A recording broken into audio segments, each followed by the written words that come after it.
नमस्कार दोस्तों, मैं हूं गौरव और आज के इस वीडियो में हमारे साथ हैं आशीष कुमार मिश्रा जी, भैया है हमारे। तो आज इनका एक छोटा सा इंटरव्यू मैं लेके आया हूं आपके सामने और इसमें हम कंप्लीट ये बात करने वाले हैं। इनका हाल ही में आपको पता है केवीएस में टीजीटी सोशल साइंस में इनका सिलेक्शन हुआ है। तो सबसे पहले तो बहुत बहुत कांग्रेचुलेशन भैया। थैंक यू गौरव जी, आपको बहुत बहुत शुभकामनाएं, आपको भी। तो आज के इस वीडियो में कंप्लीट हम इस पर बात करेंगे कि भैया ने किस तरीके से केवीएस का जो एग्जाम होता है, बहुत सारे बच्चे आपको पता है केवीएस की तैयारी करते हैं, केवीएस नवोदय, बहुत सारे लोगों की अप्रोच होती है। तो किस तरीके से उन्होंने अपनी स्ट्रेटजी बनाई, किस तरीके से उन्होंने एग्जाम पैटर्न को समझा, एनालाइज किया और बहुत ही सिलेक्टेड टाइम में कैसे उन्होंने बेहतर तरीके से एग्जाम को क्लियर किया। तो इन पर एक एक करके बात करेंगे हम जितनी भी चीजें उस पर। तो सबसे पहले भैया आप अपना शॉर्ट इंट्रोडक्शन दीजिए। हाँ, मेरा नाम आशीष कुमार मिश्रा है और मैं गाजीपुर जिले, जो कि उत्तर प्रदेश का एक जिला है, वहाँ से बिलोंग करता हूँ। मैंने अपनी स्कूलिंग केंद्रीय विद्यालय बलिया से ही पूरी की है, क्लास 1 से लेकर के क्लास 12 तक। और स्कूलिंग के टाइम में भी मैं काफ़ी ज़्यादा को करिकुलर एक्टिविटीज़ में पार्टिसिपेट करता था। उसके बाद से मैंने RI अजमेर यानी कि regional institute of education Ajmer, जो कि NCERT की एक कंस्टिट्यूएंट यूनिट है, यहाँ से मैंने BA BEd कंप्लीट किया। और यहाँ से आने के बाद मैंने दिल्ली पब्लिक स्कूल में पढ़ाया और दिल्ली पब्लिक स्कूल को मैंने रिजाइन कर दिया केवीएस की नोटिफिकेशन आते ही, और फिर मैं केवी की तैयारी किया और वहाँ से मेरा सिलेक्शन हुआ। तो आप देख रहे हो, अब आप लोग बहुत सारी ये सोचो कि वो शुरू से ही एक ब्रिलियंट स्टूडेंट रहे हैं, तो बिल्कुल उनका थोड़ा सा स्टार्टिंग से ही वो केवी में पढ़े हैं। तो पहले तो आप पहला क्वेश्चन आप भैया ये बताओ कि केवी जो है वो बाकी स्कूलों से किस तरीके से बेटर है, क्योंकि आपने बताया आप केवी से ही पढ़े हो और केवीएस में ही आपकी जॉब करोगे, तो कितने आप खुश हो और क्या एडवांटेज केवीएस में रहता है? मेरी जैसे कि स्कूलिंग केंद्रीय विद्यालय से ही हुई है और केवीएस में मुझे वापस जाने का मौका मिल रहा है, तो मेरे लिए ये तो एक बहुत खुशी की बात है। और आपने जो सवाल पूछा कि केवी कैसे अदर स्कूल से अलग है, सबसे पहले तो जैसे कि नवोदय की तरह ये भी एक सेंट्रल गवर्नमेंट की कंस्टिट्यूएंट यूनिट ही है। इसमें क्या है कि ये नवोदय से अलग है ऐसे कि इसमें रेसिडेंशियल स्कूल्स नहीं होते हैं। इवन और भी देखा जाए तो इसमें टाइम लिमिट ही होती है। जैसे कि क्या होता है कि अदर स्कूल्स में जैसे नवोदय विद्यालय होंगे, इसमें अगर आप जाएंगे तो एज ए टीचर आपको रेसिडेंशियल ड्यूटीज़ भी काफ़ी ज़्यादा करनी पड़ेंगी, जैसे कि वार्डन वगैरह ड्यूटी, ये सारी चीज़ें। बाकी नवोदय विद्यालय जो है वो 6 से लेकर के 6 से शुरू होता है और 12 तक रहता है, जबकि केंद्रीय विद्यालय क्लास 1 से शुरू होता है। और मेरी जो पूरी स्टडी हुई है केंद्रीय विद्यालय में, वो क्लास 1 से लेकर के 12 तक ही हुई है। इवन केंद्रीय विद्यालय का मोटिव यही बना रहा कि जो सेंट्रल लेवल के जितने कर्मचारी होते हैं, उन कर्मचारियों के जितने बच्चे होते हैं, बालक होते हैं, उनकी स्टडी में कोई रोक ना आए, अपनी स्टडी कंटिन्यू कर दे, जिनकी ट्रांसफरेबल जॉब रहती है। तो अगर एक पेरेंट्स का ट्रांसफर होता है कहीं और, एक जगह से कहीं और, तो उसके बच्चे की स्टडी अफेक्ट होती है। तो स्पेशली इस मोटिव को लेकर के केंद्रीय विद्यालय बनाया गया था, ताकि बच्चे की स्टडी अफेक्ट ना हो। ट्रांसफर होता है तो पेरेंट्स नई जगह जाएगा और साथ ही साथ बच्चा भी नई जगह पे जाएगा अपने, और सेम सिलेबस, सेम पैटर्न और वही चीज़ स्टडी होगी। इस वजह से ये अलग है। तो भैया ने बहुत अच्छे से बताया कि केवीएस बाकी स्कूल से कैसे बेटर है, और आपको भी पता है कि ये सेंट्रल गवर्नमेंट के अंडर आता है। तो कहीं ना कहीं अगर आप देखो तो एज अ स्टूडेंट भी अगर आप इसमें जाते हो, ज्वाइन करते हो, जो लोग पढ़ते हैं उनका करिकुलम जो है किस तरीके से बेहतर है, ठीक है, इनका जो पूरा का पूरा सेटअप होता है वो बहुत ही बाकी स्कूलों से आपको अलग दिख जाए। क्योंकि अब आपने देखा इस साल से न्यू एजुकेशन पॉलिसी जो आई है, उसमें नया इंप्लीमेंट भी इन्होंने ऐड किया था। जो 3 साल से लेके 6 साल के बीच में बच्चे हैं, बाल बाटिका वाला जो कॉन्सेप्ट था वो भी ये लोग लाए और इस साल से इंप्लीमेंट हो रहा है। तो ये चीजें जो है सबसे पहले केवी में ही आती हैं और यहाँ बहुत अच्छे से ये चीजें अप्लाई हुई हैं। इसके अलावा यहाँ पे जितनी भी बच्चे के ओवरऑल डेवलपमेंट के लिए चीजें होती हैं, चाहे वो एक्स्ट्रा करिकुलर एक्टिविटीज हो, स्पोर्ट्स हो, जितनी भी चीजें जो एक बच्चे के संपूर्ण विकास के लिए चाहिए, वो सारी के सारी नीड्स यहाँ पे मिलती हैं। इसलिए ये बहुत बेस्ट स्कूल माना जाता है, सेंट्रल लेवल पे है एज अ स्टूडेंट भी। और अगर इसमें जाके आप सेवा भी करना चाहते हो टीचर के भाव से, तो भी इसमें अच्छी खासा सैलरी होती है, एक रेपुटेटेड पोस्ट मानी जाती है अगर आप एज अ टीचर इसमें जाते हो। तो इस तरीके से आप समझ सकते हो कि क्यों ये बेहतर है।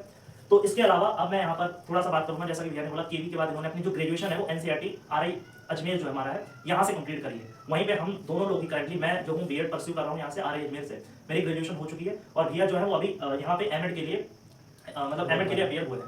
तो थोड़ा NCERT RI पे भी बात कर लेते हैं कि RI का कितना रोल रहता है, जो NCERT RI अजमेर, इसके बारे में थोड़ा छोटा सा कुछ बता दीजिए, कितना एडवांटेज मिलता है केवीएस में और क्यों बेस्ट है ये बाकी इंस्टीट्यूट में?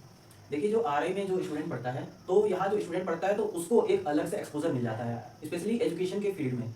जैसे यहाँ पे वर्किंग विद कम्युनिटी कराया जाता है, वर्कशॉप्स कराई जाती हैं कई सारी। तो बच्चा जब यहाँ से एनरोल होता है इस इंस्टीट्यूट में और जब पास आउट होता है, तो वो एक अलग तरीके से ग्रूम होकर के निकलता है, जो कि एक पर्सनैलिटी फैक्टर मैटर करता है इंटरव्यू में, वहाँ काफ़ी ज़्यादा हेल्प करता है इसको।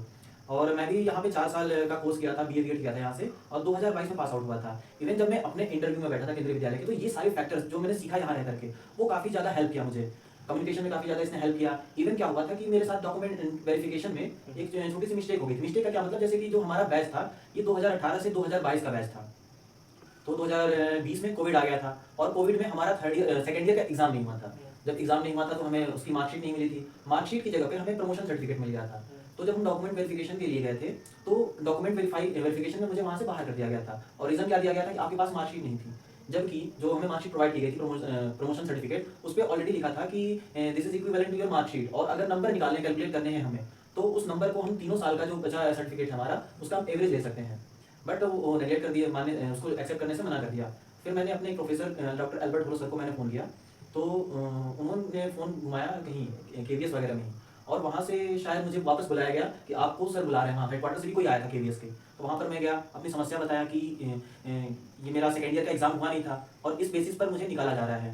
तो वो बता रहे हैं कि जो वहाँ हेडक्वार्टर से आया था केवीएस के, तो उन्होंने ऐसे ही बोला कि अरे जहाँ से गंगा बहती है उसको ना लेंगे तो किसको लेंगे, जाओ इंटरव्यू दो तुम। ये था आरआई का जवाब।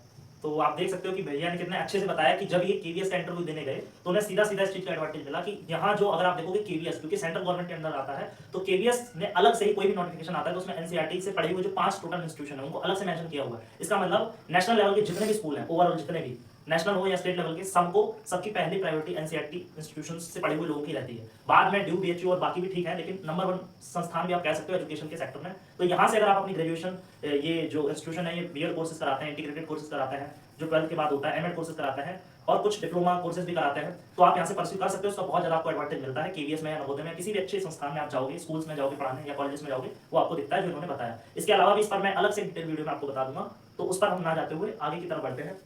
तो अब आते हैं भैया के अगले पेज की। सबसे पहले आप ये बताइए कि केवीएस का किस वाली भर्ती में आप अपेयर होते हैं, उसमें कितनी वैकेंसी थी और उसका एग्जाम पैटर्न वगैरह क्या था। जी रिटर्न एग्जाम पर आते हैं। जी जी, तो केवीएस का जो 2 दिसंबर, आज से 1 साल पहले लगभग जी। दिसंबर 2022 में वैकेंसी आई थी, जिसमें सोशल साइंस की कुल करीब 398 पोस्ट थी, जिसमें से जनरल कैटेगरी की 164 सीट्स थी और 164 सीट्स मुझे उसमें से एक चाहिए था मुझे, तो मैंने इस वाली वैकेंसीज के लिए तैयारी की थी।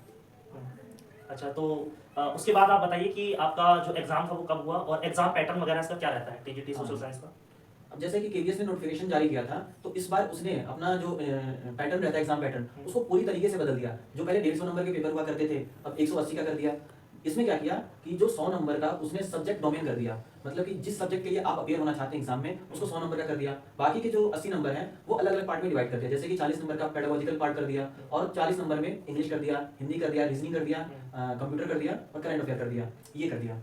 और इसकी तैयारी स्ट्रेटजी अगर बताऊं तो मुझे तैयारी का ज़्यादा समय मिला नहीं था, क्योंकि दिसंबर में नोटिफिकेशन निकाला और जनवरी में डेट घोषित कर दिया और 12 फरवरी को एग्जाम ले लिया 2023 में। तो इसमें आपने कुछ प्रीवियस पेपर्स देखे थे इसके। जी, इसका अभी तो पैटर्न बदल गया था, तो अच्छा, प्रीवियस ईयर पेपर तो कुछ था नहीं इसमें। और बाकी अगर देखा जाए तो तैयारी के लिए मैंने टेक्स्ट बुक सीरीज ले लिया था, Join उसको किया। मैंने उससे तैयारी की थी। मॉक टेस्ट वगैरह आपने किसी प्लेटफॉर्म पे दिए थे? हाँ, मॉक टेस्ट मैंने टेक्स्ट बुक का ही जो सब्सक्रिप्शन हाँ, ले रखा था, subscription मैंने मैंने उसकी वही तैयारी की थी। इवन मैंने टेक्स्ट बुक पे 97 टेस्ट दे रखे थे अच्छा, और विदिन हमें तैयारी के लिए ज़्यादा टाइम मिला भी नहीं था। जनवरी में ही उसने डेट डिक्लेयर कर दी कि आपके 18 या 20 दिन बाद आपके एग्जाम होने हैं, और वहीं 1 मंथ का लगभग टाइम मिला था। तो मैंने अपनी तैयारी ऐसे करी थी कि जैसे कि मेरे पास मैंने एनसीईआरटी तो ऑलरेडी कुछ पढ़ रखी थी, तो थोड़ा बहुत प्रीवियस नॉलेज भी था। अब हुआ क्या था कि जो जनरल पार्ट था, जैसे पेडागोजी और साथ ही साथ ये देखा जाए जनरल वाला पार्ट, जैसे हिंदी का हो गया, इंग्लिश का हो गया, जो सबके लिए कॉमन जी होता जी है, कॉमन। हाँ, तो इसको तो मैंने यूट्यूब लेक्चर से, जैसे मैराथन सेशंस होते थे, इसको देख लिया करता था और उस टॉपिक का पर्टिकुलर जाकर के मैं टेक्स्ट बुक पे मॉक टेस्ट लगा लिया करता था। इससे काफ़ी ज़्यादा हेल्प हो गई थी। और रही बात मेरी सोशल साइंस की, तो सोशल साइंस के कवर करने के लिए यूट्यूब का भी मैंने सहारा लिया, जैसे कि मैग्नेट ब्रेन एक है, तो मैग्नेट ब्रेन पे दिगराज सिंह राजपूत पढ़ाया करता था, तो मैंने उससे काफ़ी वीडियोस देखे थे और बाद अपने प्रिपरेशन के टाइम पर भी मैंने देखा और उसको देख करके मैंने ये एग्जाम दिया था और मेरे अच्छे नंबर भी आए थे एग्जाम में। तो इसमें आपको क्या लगता है भैया, इसका सिलेबस जो है बहुत वास्ट है या सिलेक्टेड है, जिसको मतलब कितना टाइम चाहिए किसी को प्रिपेयर करने के लिए, अगर प्रॉपर वो 4 से 6 महीने लगेगा? इसका जो सिलेबस है वो लिमिटेड ही है, जो एनसीईआरटी पूरी फोकस्ड है। हमारा जो एग्जाम हुआ था उसमें एक लाइन भी ऐसी नहीं थी जो एनसीईआरटी के बाहर ही से आई हो, पूरा टू द पॉइंट। वो भी टीजीटी लेवल पे तो 9-10 का जो एनसीईआरटी था, उसी की लाइन बाय लाइन आया था एग्जाम में। तो एनसीईआरटी पढ़ना इसके लिए काफ़ी ज़्यादा हेल्पफुल हो सकता है। तो ये अब इसमें मतलब कितने टोटल क्वेश्चन होते हैं, ड्यूरेशन क्या रहती है एग्जाम की? एग्जाम की ड्यूरेशन तो 3 घंटे की होती थी और 180 नंबर का पेपर होता था। पेपर ऑनलाइन ऑफलाइन क्या? नहीं, पेपर तो ऑनलाइन हुआ था उस टाइम पे। पेपर ऑनलाइन हुआ। हाँ जी। तो इसमें ये इन्होंने बता दिया रिटर्न का कि ये इस तरीके से एग्जाम पैटर्न था, इस तरीके से भैया ने एग्जाम की तैयारी करी। अगर कोई नया बच्चा, कुछ लोग ऐसे हैं जो अगर कोई फ्रेशर्स प्रिपेयर करना चाहे, जी, जी। जिसका बेसिक से एकदम, तो जी। कितना एक्सेप्ट मान के चले कब उसे एग्जाम की तैयारी करनी चाहिए? जी देखिए, बहुत सारे लोग ऐसे हैं जो अभी जस्ट बीएड परस्यू कर रहे हैं, हम्म। कुछ सोचते हैं कि बीएड के बाद अगर कोई वैकेंसी आती है अगली, तो कितना एक टाइम चाहिए, क्या उन्हें बीएड के साथ तैयारी शुरू कर देनी चाहिए, उसके बाद सही रहेगा, कितना तैयारी टाइम तैयारी चाहिए? तो जितनी पहले शुरू हो जाए उतनी बेहतर होगी, लेकिन अगर नहीं भी हो पा रही है तो इन केस में क्या होगा कि आपको एनसीईआरटी रीड करते रहनी चाहिए, क्योंकि अब जो एग्जाम्स हो रहे हैं टीचिंग लेवल में, चाहे नवोदय का ले लीजिए, चाहे आप केंद्रीय विद्यालय कहीं क्यों ना ले लीजिए, इसमें क्या है कि एनसीईआरटी बेस्ड ही आ रहे हैं सारी चीज़ें।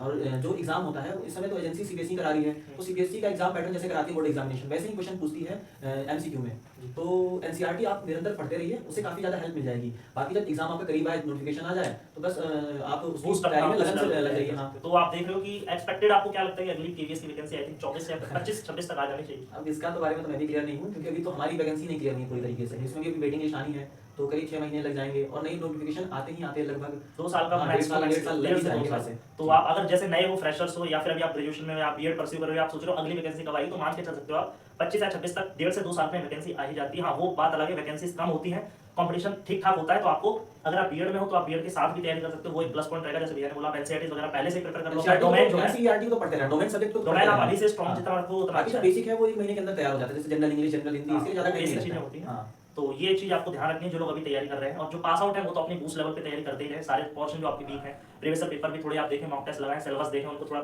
सिंपल वे में रखें। फिर जो भी आपको प्लेटफॉर्म अच्छा लगता है, जो भैया ने बताया वो, या फिर जो भी आपको सुटेबल लगे वहां से अपनी तैयारी आप कर सकते हो। अगर पास आउट हो तो बिल्कुल अच्छे से करिए। अगर आप बीएड में हो, परस्यू कर रखा है, तो आप थोड़ा थोड़ा टाइम दोगे तो आपको एक प्लस पॉइंट हो जाता है। क्योंकि आप सोचो अगर एकदम से बीएड होने के बाद आप कूदोगे कंपटीशन में, नोटिफिकेशन आ गया और 2 महीने में आपका एग्जाम है, आप वैसे भी बाहर हो, क्योंकि बहुत सारे लोग 2-2 3-3 साल से तैयारी कर रहे होते हैं। तो इसके बाद